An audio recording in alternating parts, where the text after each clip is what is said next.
오늘 주님께서 우리에게 주신 말씀은 창세기 9장 18절에서 29절까지 말씀입니다. 우리 한 절씩 교독으로 읽도록 하겠습니다. 광주에서 나온 노아의 아들들은 셈과 함과 야벳이며 함은 가나안의 아버지라. 노아의 이 세 아들로부터 사람들이 온 땅에 퍼지니라. 노아가 농사를 시작하여 포도나무를 심었더니 포도주를 마시고 취하여 그 장막 안에서 벌거벗은지라. 가나안의 아버지 함이 그의 아버지의 하체를 보고 밖으로 나가서 그 두 형제에게 알림해 셈과 야벳이 옷을 가져다가 자기들의 어깨에 메고 뒷걸음쳐 들어가서 그들의 아버지의 하체를 덮었으며 그들이 얼굴을 돌이키고 그들의 아버지의 하체를 보지 아니하였더라. 노아가 술을 깨어 그 작은 아들이 자기에게 행한 일을 알고 이에 이르되 가나안은 저주를 받아 그의 형제의 종들의 종이 되기를 원하노라 하고 또 이르되 셈의 하나님 여호와를 찬양하리로다. 가나안은 셈의 종이 되고 하나님이 야벳을 창대하게 하사 셈의 장막에 거하게 하시고 가나안은 그의 종이 되게 하시기를 원하노라 하였더라. 홍수 후에 노아가 350년을 살았고 그의 나이가 950세가 되어 죽었더라. 아멘. 아멘. 제가 이제 한국에서 이제 미국으로 처음 왔을 때 한국의 소식을 한국 사람들도 아마 더 잘 알았어요. 여러분들도 아마 그랬을 거예요. 이민 처음 왔을 때 한국에서 무슨 일이 일어났는지에 대해서 더 잘 알았을 거예요. 알고 계셨을 거예요. 왜냐하면은 미국에 살고 있지만 항상 이 안테나는 한국에 꽂고 있거든요. 근데 요즘에는 제가 한국에서 무슨 일이 일어나는지 잘 안 봅니다. 그 대신 미국에서 특히 이 뉴저지에서 무슨 일이 일어나고 있는지 또 이 리빙스턴 지역에서 어떠한 일들이 일어나고 있는지 그런 것들을 이제 유심히 잘 관찰을 합니다. 지난주에 굉장히 좀 충격적인 사실이 하나가 있었습니다. 여기 남부 뉴저지라 그러나요? 뉴브런스윅의 고등학교에 29살짜리 여자가 15살로 속여서 학교를 4일 동안 다녔다라는 거예요. 그런데 그게 결국에는 붙잡히게 됐다라는 겁니다. 그러면서 이제 기사를 읽으면서 이런 생각이 들었습니다. 이 여자는 왜 자기 나이를 속여서 15살로 들어갔을까? 아마 이 여자는 아마 새로운 인생을 살고 싶어서 그렇지 않았을까라는 생각이 들었습니다. 그런데 밑에를 보니까 이렇게 얘기를 하더라고요. 15살로 위장해서 들어간 다음에 이제 학생들과 친해진 다음에 그 학생들을 인신매매로 그랬을 수도 있다라고 하면서 이제 기사를 그렇게 봤습니다. 근데 참 신기한 사실이 하나가 있어요. 한국에서는 뭐 살인을 저지르건 큰 죄를 져도 이 언론에서 사람의 이름을 공개한다든지 아니면 얼굴을 절대 공개하지 않습니다. 아주 진짜 극악범이 아닌 이상은. 그래서 충격이었어요. 이 사람의 신상이 벌써 모든 사람이 다 보는 뉴스에 인터넷 신문에 다 기재가 된 거예요. 물론 한국도 그렇지 않은 건 아닙니다. 언론에서 공개는 안 하지만 이 SNS를 통하여서 어디보다 빠르게 전파가 되는 것이 사실입니다. 그런데 이런 생각이 들었어요. 그 여인이 어떠한 마음으로 15세의 나이로 위장을 하고 그랬는지는 잘 모르겠지만 과연 이렇게 사람들에게 알리고 공개하고 그리고 또 말한다고 해서 이 여인이 자신의 잘못을 뉘우칠까? 그리고 또 자신의 잘못을 뉘우친다라고 했을 때 새로운 인생을 살아갈 수 있을까? 라는 그런 안타까운 마음이 있었습니다.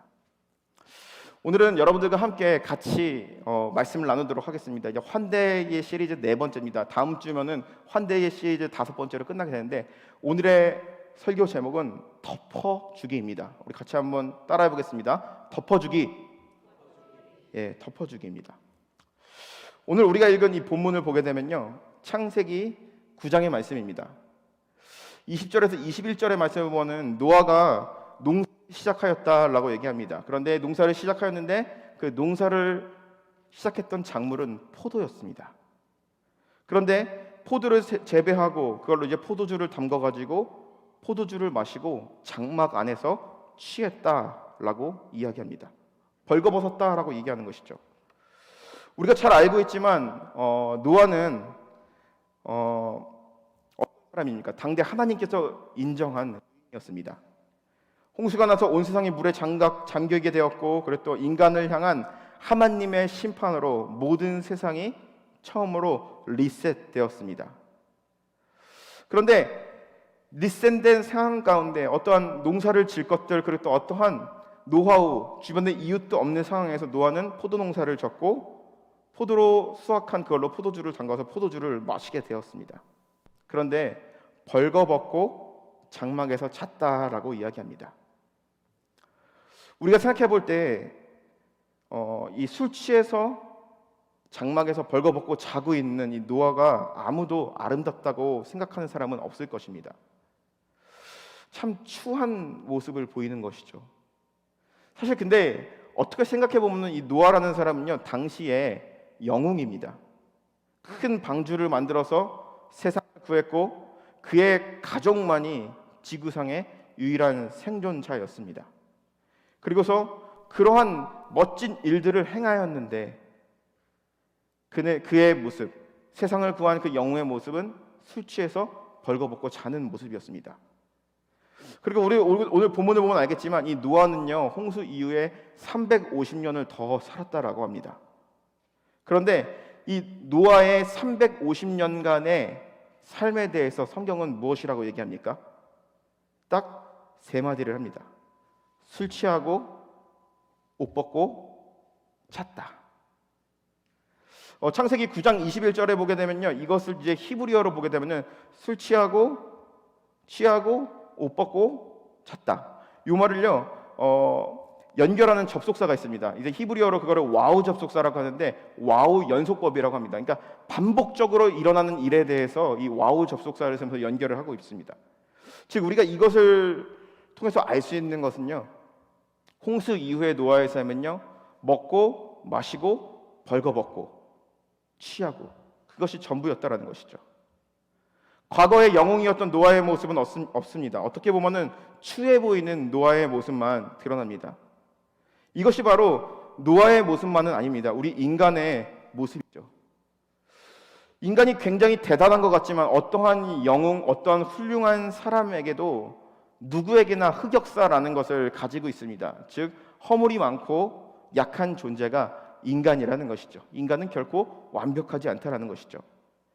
영웅 같은 모습을 보였던 노아지만 그의 마지막을 연약함의 모습을 보여주었던 것처럼 우리 인간의 모습을 보여주는 것이 노아의 모습이 아닐까라는 생각을 해봤습니다. 그리고 나서 오늘 본문을 보게 되면요, 술 취해서 장막에서 벌거벗고 있는 그 노아의 모습과 동시에 9장 22절의 말씀을 보게 되면 이렇게 얘기합니다. 가나안의 아버지 함이 그의 아버지의 하체를 보고 밖에 나가서 그 두 형제에게 알렸다라고 얘기합니다. 이 함은요, 술에 취해서 잠을 자고 있는 아버지를 보았습니다. 그리고 그것을 형제들에게 알리게 됩니다. 그리고 노아는 술에 깨가지고 함을 본 다음에 함을 향하여서 저주를 합니다. 그리고 그를 덮어준, 그의 하체를 덮어준 셈과 야벳에게는 축복을 해줍니다. 그렇다면은 이 노아의 이야기, 술 취하고 벌거벗고 장막에서 잔 노아, 그렇게 자고 있는 아버지를 바라보면서 형제에게 알린 함, 그것을 덮어준 셈과 야벳. 오늘 본문이 우리에게 말하고 있는 중요한 메시지는 무엇일까요? 그리고 본문이 말하고 싶은 이 창세기 전체를 통틀어서 말하고 싶은 이야기는 무엇일까요? 한국 사람들에게 이 이야기를 떠올렸을 때 가장 먼저 다가오는 이야기가 있다 그러면은 아마 효도일 것입니다. 그렇죠? 아버지에게 효도하는 자, 아버지에게 잘하는 자, 이렇게 이해할 것입니다. 또 과거에는, 아주 옛날에는 이 본문을 가지고 흑인 노예제도, 인종차별을 합리화하기도 했습니다. 예전에 이런 얘기를 들은 것 같아요. 아주 어렸을 때 저희 어머니가 자기 전에 성경 말씀을 들려주면서 노아의 이야기를 해줬어요. 그러면서 이제 함은 흑인이고 셈과 야벳은 백인이고 동양인이야 라고 했던 기억이 납니다. 근데 사실 그것은 아닙니다. 그런데 오늘 우리가 읽은 이 본문을 통해서 성경이 말하고 있는 심오한 진리를 우리가 한번 생각해 볼 필요가 있다라는 것입니다. 첫 번째로 우리가 아버지에게 저주를 받은 함의 입장에서 한번 이 본문을 보겠습니다. 자신이 본 것 그대로 그냥 형제들에게 말한 죄밖에 없습니다. 그런데 왜 아버지 노아는 함에게 저주를 퍼부었을까요? 그리고 또 그 저주는 왜 실제로 그의 삶 가운데 일어났을까요? 함의 입장에서 보면 이 본문은 굉장히 억울한 일입니다. 그리고 또 이것을 효도의 차원에서 이해를 했을 때 함이 그렇게 잘못했나라는 생각을 하기도 합니다. 그렇기 때문에 이 도덕적이고 당시의 도덕적이고 이 한국의 정서로 이해하기는 조금 어려움이 있습니다. 그런데 사실 오늘 본문이 이야기하고 있는 것은요, 술 취한 노아에 대해서 이야기하려고 하는 것이 아닙니다. 오히려 노아의 후손 셈과 야벳과 함을 통하여서 말하고자 하는 메시지가 있다라는 것이죠. 우리가 도덕적인 기준, 우리의 윤리적인 기준으로 우리가 성경을 보게 되면은 가끔 가다가 이해가 가지 않는 것들이 많습니다. 예를 들어서 가인이 동생 아벨을 죽였습니다. 그래서 하나님께서 가인을 벌하시지만 그에게 생명의 표를 주십니다. 아담과 하와가 에덴 동산에서 쫓겨나죠. 그런데 쫓겨난 걸로 끝나는 것이 아니라 하나님께서는 그들에게 가죽옷을 지어서 입혀줍니다. 요셉은 아주 훌륭한 사람입니다. 그리고 이스라엘 민족을 기근으로부터 구원한, 애굽 사람들과 이스라엘 민족들을 구원한 그런 훌륭한 인물입니다. 그런데 그의 과거를 되돌아봤을 때 아버지에게 고자질하고 위아래도 모르는 형편없는 인간이었습니다. 그런데 성경은 요셉의 그런 형편없는 그런 모습을 부각시키지는 않습니다. 야곱은 어떻습니까? 이스라엘이라는 이름을 가진 훌륭한 사람이었죠. 그런데 그의 과거를 되돌아보게 되면요, 그는 사기꾼입니다. 그리고 야곱은 도덕적인 기준으로 훌륭한 사람이 아닙니다. 그런데 성경은요, 야곱의 비도덕적인 모습, 거짓말하는 모습을 부각시키지는 않습니다. 그렇다면 오늘 우리 읽은 이 노아의 이야기를 통하여서 성경이 이야기하고자 하는 것은 무엇일까요? 아담과 하와에게 가죽 옷을 입혀주시고, 그리고 또한 가인에게 생명의 표를 주시고, 그리고 아버지의 허물을 가린 셈과 야벳을 왜 노아는 축복하셨을까? 그리고 또 아버지의 허물을 가리지 않은 이 함은 왜 저주를 받았을까? 생각해 볼 필요가 있습니다. 이 말씀을 붙들면서 저도 한번 고민해 봤습니다. 성경이 주고 있는 메시지, 이 노아의 이야기를 통해서 말하고자 하는 것은 무엇일까? 그런데 말씀을 읽던 중 우리 교회의 올해의 표어의 말씀이 생각이 났습니다. 우리 교회 표어의 말씀이 뭐죠? 무엇보다 뜨겁게 사랑할지니 사랑은 허다한 죄를 덮느니라. 사랑은 허다한 죄를 덮는다라고 말씀합니다. 그래서 그 말씀을 보면서 9장 23절의 말씀을 보게 되면 이렇게 얘기합니다. 셈과 야벳의 옷을 가져다가 자기들의 어깨에 메고 뒷걸음질 쳐서 아버지의 하체를 덮었으며 그들의 얼굴을 돌이키고 아버지의 하체를 보지 아니하였더라. 셈과 야벳은요, 아버지의 하체를 덮었다라고 얘기하고 그것을 보지 않았다라고 얘기합니다. 죄를 범한 아담과 하와에게 에덴 동산에서 쫓겨나면서 하나님께서 그들에게 주신 것은 바로 가죽옷이었습니다. 가죽옷을 만들기 위해서는 반드시 짐승을 죽여야만 합니다. 그래야지 가죽을 얻을 수 있습니다.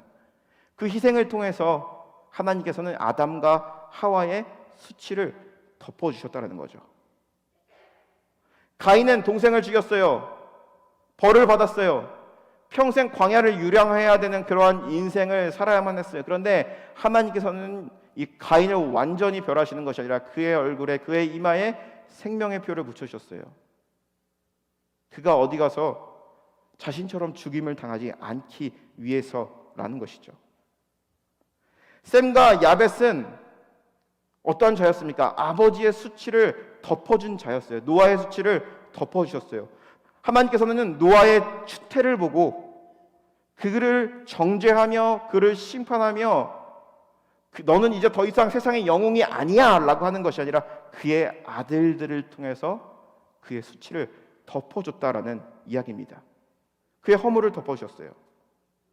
죄로 인하여서 죽을 수밖에 없는 우리를 덮어주신 것, 노아의 수치를 덮어주신 것, 그리고 또한 아담과 하와가 범죄하였지만 그들의 수치를 덮어주신 가죽옷, 이것을 히브리어 단어로 보게 되면은 뭐라고 말하냐면 카파르라고 합니다. 카파르라는 단어는 어디에 쓰느냐? 속죄하다라는 그런 의미를 가지고 있습니다. 속죄라는 것은 바로 무엇입니까? 용서받다, 그런 의미입니다. 하지만 히브리어 원어적으로 이 의미를 보게 되면 어떤 사람의 죄가 있어요, 허물이 있어요. 그런데 그 죄를 덮는 것, 이것이 바로 카파르라는 것입니다. 구약에 보게 되면은 성막이 있습니다. 성막 안에는 가장 중심에는 무엇이 있습니까? 바로 지성소가 있고, 지성소 안에는 뭐가 있습니까? 법궤가 있습니다.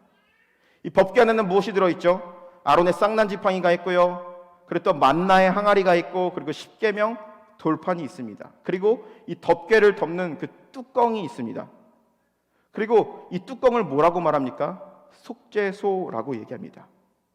그리고 이 뚜껑을 보게 되면 두 그룹의 천사가 달려 있습니다.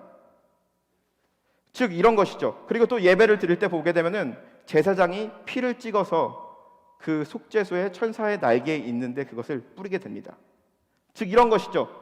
사람이 속죄를 받는다라는 것, 하나님께 용서를 받는다라는 것은 바로 어떤 것입니까? 우리의 죄악을 천사의 날개로 한번 덮고 짐승의 피로 또 덮는다라는 그런 의미를 가지고 있다라는 것이죠. 우리가 용서받는다, 속죄받는다, 그 의미는요, 우리의 죄가 완전히 그냥 다 사라지는 것이 아니에요. 덮어지는 겁니다. 그 덮어지는 것은 바로 무엇입니까? 하나님의 은혜로 덮는다라는 것이죠. 그렇기 때문에 이스라엘 백성들이 죄를 지었을 때에 그 죄를 덮는 것은 바로 하나님의 은혜였다라는 것이죠. 그리고 또 말합니다. 이 속죄소를 다른 말로 하면은 시은좌라고 합니다. 히브리어로 보게 되면은 카파토렛이라고 합니다. 이 말은 바로 무엇이냐면은 mercy seat, 은혜가 머무는 자리라는 의미를 가지고 있다는 것이죠. 이스라엘 백성들이 용서를 받는 것은 바로 무엇입니까? 하나님의 은혜가 그를 덮었기 때문에 용서를 받는 것이고, 하나님의 은혜가 그를 덮었을 때 바로 그곳은 은혜의 자리가 된다라는 것이죠. 이 말이 바로 은혜가 베풀어지는 자리, 우리의 죄를 덮어주시는 그 하나님의 은혜라는 것이죠. 이것은 바로 무슨 말씀일까요? 이러한 제사, 그리고 또한 제사함이 있는 그런 예배가 의미하는 것은, 우리의 관점에서 봤을 때 이스라엘 백성들은 이 속죄소 시은좌를 보면서 죄의 심각성을 깨닫고 하나님의 은혜를 감사했다 그러면은, 우리가 신구약을 통틀어서 성경을 봤을 때 우리에게 있어서 속죄의 자리, 은혜의 자리, 그랬던 은혜의 중심에는 무엇이 있죠? 바로 예수 그리스도의 십자가가 있다라는 것이죠. 이스라엘 백성들은 짐승의 피로 죄사함을 받았어요. 그런데 우리는 어떠한 자들입니까? 예수의 피로 덮음을 받은 자들이라는 것이죠. 예수님께서 우리를 위해서 피를 흘리심으로써, 모든 것을 쏟아내심으로써 우리의 허물을 덮으셨다라는 것이죠. 이것은 우리의 죄를 묵인하거나 은폐하거나 숨기는 것이 아닙니다. 죄로 인하여서 죽을 수밖에 없는 우리를 살리기 위해서 예수의 보혈이 우리를 덮어주심으로써 죄인을 의인으로 만드셨다라는 것이죠. 그리고 또 우리가 볼 필요가 있습니다. 인간의 법정에 서게 되면 그 사람이 무슨 죄를 지었는지, 그리고 무슨 잘못을 했는지 그 죄를 계수하게 됩니다. 그리고 그 죄에 대한 값을 치러야만이 그 사람이 자유의 몸이 될 수가 있겠죠. 자신의 잘못으로부터 자유해질 수 있겠죠. 그런데 예수 그리스도를 통하여서 우리에게 보여주시는 그 속죄는 바로 어떤 것입니까? 예수님 스스로 우리의 죄를 다 짊어지시고 우리의 연약한 부분을 예수 그리스도의 희생의 고통의 피로 덮으시고 예수님께서 이 모든 것을 막아주셨다라는 것이죠. 즉 우리가 서두에 읽은 이 홍수의 이야기를 통하여서 노아의 술 취함과 이 방탕함을 이야기하는 것이 아닙니다. 그리고 또 도덕과 효도를 이야기하려고 이 말을 하는 것이 아닙니다. 노아는 당대의 의인이었어요. 그리고 세상을 구한 영웅입니다. 그런데 세상이 심판받은 후에 그의 허물이 드러났어요.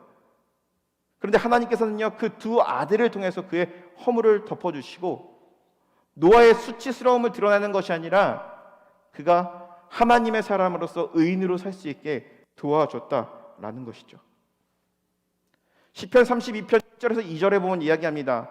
허물의 사함을 받고 자신의 죄가 가려진 자는 복이 있도다. 마음에 간사함이 없고 여호와께 정죄를 당하지 아니한 자는 복이 있도다. 시인은 이야기합니다. 정죄를 당하지 않는 자들은 복이 있도다. 로마서에 보면 이런 말씀이 있죠.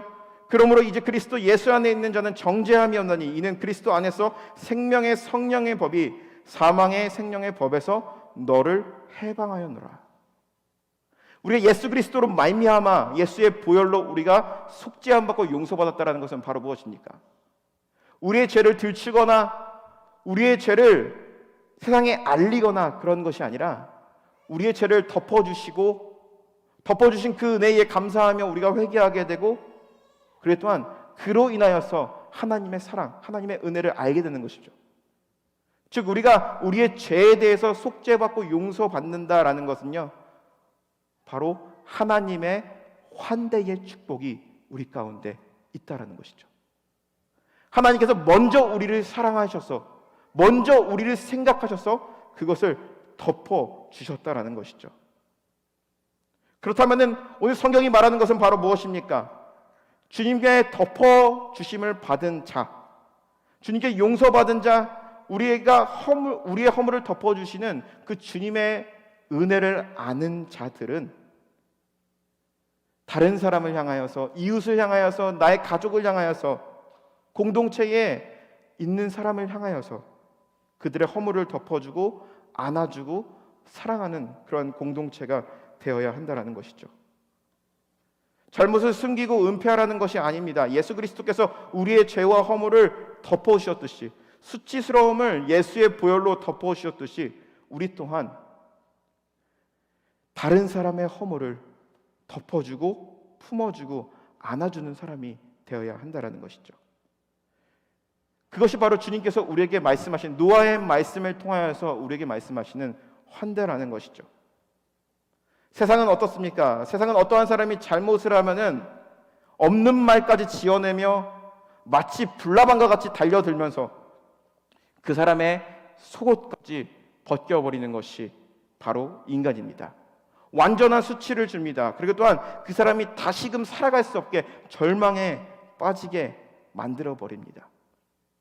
그것이 바로 세상의 방법입니다. 그런데 하나님께서 우리에게 보여주신 것은 바로 무엇입니까? 예수 그리스도를 통해서 보여주시고 노아의 두 아들을 통해서 보여주는 것은 바로 무엇이냐? 교회 공동체는 수치와 아픔을 가지고 있는 그들의 아픔을 예수의 사랑으로 덮어줄 수 있는 그런 공동체가 되어야 한다는 것이죠. 세상과는 분명히 구별되는 그러한 공동체가 되어야 한다는 것이죠. 성경에 보게 되면 많은 이야기들이 있지만 예수님께서는요, 십자가 위에서 우리의 죄를 덮어주셨지만 예수님의 삶을 통하여서 사람들의 수치와 아픔을 덮어준 많은 경험들이 있습니다. 예수님께서 성전에 가셨을 때 간음하다가 붙잡혀온 한 여인이 있었습니다. 이런 것이죠. 예수님께서 성전에 가게 되었는데 당시의 서기관들과 그리고 또한 힘 있는 자들이 한 여인을 끌고 옵니다. 그러면서 예수님에게 이렇게 얘기하는 거예요. 예수님, 이 여인이 간음하다 잡혔습니다. 모세의 율법에 따르면 이 여인을 돌로 쳐 죽이라고 하는데 어떻게 할까요? 돌로 쳐 죽일까요? 살릴까요? 그들이 왜 이런 질문을 했을까요? 모세의 율법대로 저녀는 간음했으니까 죽여도 돼 라고 하면은 어디에 걸리냐면 로마법에 걸립니다. 왜냐? 살인을 동조했기 때문에. 그런데 로마법을 따르다 보면은 모세의 율법을 어기게 돼요. 예수님을 곤란에 빠뜨리기 위해서 그렇게 했던 것이죠. 그런데 우리가 이 간음하다 잡혀온 여인이 요한복음의 이 말씀의 배경을 보면은 참 재밌는 사건들이 있습니다. 당시에 이 일은 언제 일어나냐면은 초막절에 일어났던 사건입니다. 초막절에 보면 유대인의 전통에 따르면요, 그들은요 성전에서 죄사함의 축복을 받고, 그리고 이 초막절 마지막 날에는 그들이 다 같이 모여가지고 내 구퉁이에다가 불을 켜놓고 밤새도록 어린아이들처럼 제사장이건 랍비건 모든 사람이 모여서 밤새도록 댄스 파티를 벌입니다. 왜냐? 이제 속죄일이 온다. 이제 우리의 죄가 사여지고, 그리고 이제 행복한 날만 될 거야 하면서 권위 있는 사람들도 권위를 버리고 신나게 춤을 추면서 막 놀게 됩니다. 그러면서 닭이 울게 되면은 그들은 삥삥 돌면서 이런 노래를 부른다고 합니다. 젊었을 때 우리가 지은 죄들을 하나님께서 다 해주셨다면 우리는 결코 노인이 될 수 없었을 것이다. 하나님께서 우리의 죄를 이렇게 용서해 주셨기 때문에 우리가 이렇게 노인이 되어서도 오랫동안 살아갈 수 있는 것이다. 하면서 그런 노래를 부르면서 모두 다 경건한 마음을 다진다라고 합니다. 맞는 말이잖아요. 만약에 우리가 젊었을 때 지은 죄들을 계수한다 그러면은 우리는 하나님 앞에 나아갈 수 없는 것이죠. 만약에 나는 젊었을 때 죄를 한 번도 짓지 않았어요 라고 말하는 사람이 있다면 그 사람은 교회 안 나와도 됩니다. 스스로 구원을 한 거예요. 모든 사람이 젊었을 때 다 죄를 짓습니다. 그런데 하나님의 은혜로 노인이 됐다라고 하면서 경건한 마음으로 그 초막절의 행사가 끝나게 됩니다. 그런데 본문을 보게 되면은 이 간음한 여인을 붙들고 예수님께 나왔던 때, 간음한 여인을 붙들며 예수님께 데려와서 이 인연을 죽일까요 말까요 라고 했던 그 사람들은요, 잠시 몇 시간 전에 이렇게 얘기했어요. 우리가 젊었을 때 죄를 지었다 그러면은 우리는 살아있지 못했을 것이다. 그런데 하나님의 은혜로 살았다. 하나님의 은혜, 하나님의 덮어주심, 하나님의 은혜를 받은 자들이 가늠하다가 잡혀온 이 여인을 바라보면서 자신의 죄, 자신이 용서받고 자신의 받은 은혜는 생각지도 아니하고 벌써부터 하루도 지나기 전에 한 여인을 데려와서 예수 앞에 무릎을 꿇히며 이 여인을 죽일까요? 살릴까요? 하는 것이죠. 예수님은 대답하는 것이죠. 예수님은 조용히 앉고 땅에다가 뭐라고 글씨를 씁니다. 이 글씨를 뭐라고 썼는지는 잘 몰라요. 그것은 이제 학자들의 논쟁거리로 남겨두고, 그리고 나서 예수님께서는요 그들을 향하여서 이렇게 얘기합니다. 너희들 중에 죄 없는 자가 있다면 이 여인을 돌로 쳐라. 왜 이 말이 그들에게 섬찟하게 다가왔을까요? 그들이 몇 시간 전에 하나님께 용서받음을 찬양했던 자들이에요. 하나님의 은혜를 그들의 삶 가운데 고백했던 자들이에요. 그런데 하루도 지나기 전에 자신의 들보는 보지 못한 채 남의 티를 보며 한 여인의 생명을 앗아가려고 했고, 그 여인에게 수치를 주려고 했던 것이죠. 그 모든 것을 예수님께서는 알고 계셨어요. 그렇기 때문에 그들에게 이야기하는 것이죠. 너희 중에 죄 없는 자가 있다 그러면은 이 여인을 돌로 쳐도 된다. 예수님의 이 말은 바로 무엇입니까? 당시에 은혜를 모르고 살아가며 은혜를 고백하고도 금방 까먹는 그들을 향한 메시지이기도 하였지만, 죽을 것 같은 여인, 사람들에게 심한 수치를 당하고 모든 사람들이 이 여인이 간음한 여인, 바람피다 잡힌 여인, 악랄한 여인, 음녀라고 손가락질하며 자신의 마음속에 있는, 마음이 갈기갈기 찢어지고 있는 그러한 슬픈 상황 가운데 예수님의 그 한마디는 그 여인의 슬픔과 괴로움을, 수치를 덮었던 것입니다. 사랑하는 성도 여러분, 교회는 바로 이런 곳이 되어야 한다는 것이죠. 어떤 새로운 사람이 왔습니다. 그리고 또한 새로운 이웃이 있어요. 아는 사람이 있어요. 그런데 그 사람의 과거와 그 사람의 죄악을 늘어놓고 그 사람을 평가하고 이 사람을 우리의 교인으로 받아들일까? 이 사람을 어떻게 대해야 할까? 그런 기준으로 바라봐서는 안 된다는 것이죠. 아픔과 상처와 괴로움이 있다 그러면 그것을 덮어줄 수 있는 그런 공동체가 되어야 한다랍니다. 내가 정말 싫어하고 과거에 저주하는 사람이 나의 공동체 가운데 나타났고 나의 인간 관계망 가운데 나타났어요. 그런데 그를 우리는 외면해야 할까요? 아닙니다. 올 한해 우리가 결단하지 않았습니까? 사랑은 허다한 죄를 덮는다라고 이야기합니다. 예수 그리스도께서 예수의 보혈을 통하여서 우리의 죄를 덮어주셨는데, 우리의 허물을 덮어주시고, 우리가 죄인으로 살아가는 것이 아니라 의인으로 살아갈 수 있게 우리의 수치와 허물을 덮어주셨는데, 그 은혜를 받은 자들은 적어도 이러면 안 된다라는 것이죠.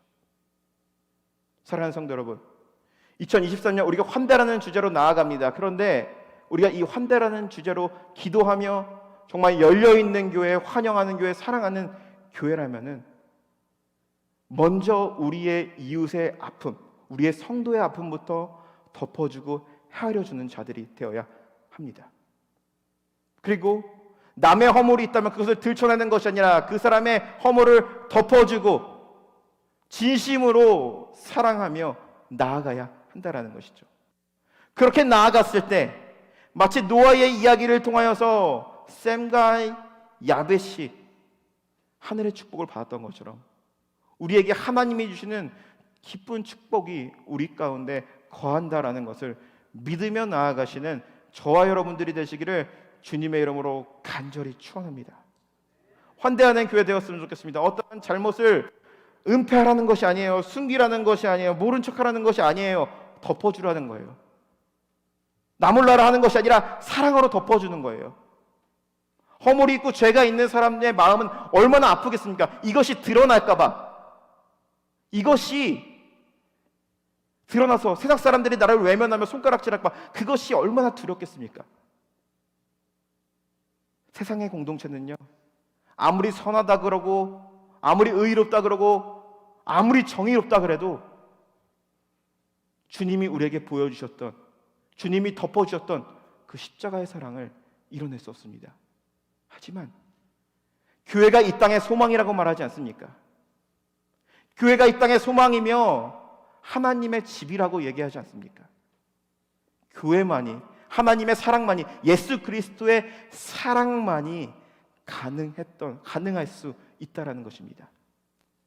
우리 올 한해 2023년 우리의 모든 죄를 덮어주시고 우리와 늘 함께하여 주시고 우리를 붙들어주신 그 하나님께 받은 그 은혜에 감사하며 모든 사람들을 정말 진심으로 사랑하며 아픔을 덮어주고, 그리고 또한 정말 진정한 이웃이 되는, 진정한 가족이 되는 그런 교회가 되기를 주님의 이름으로 간절히 축원합니다.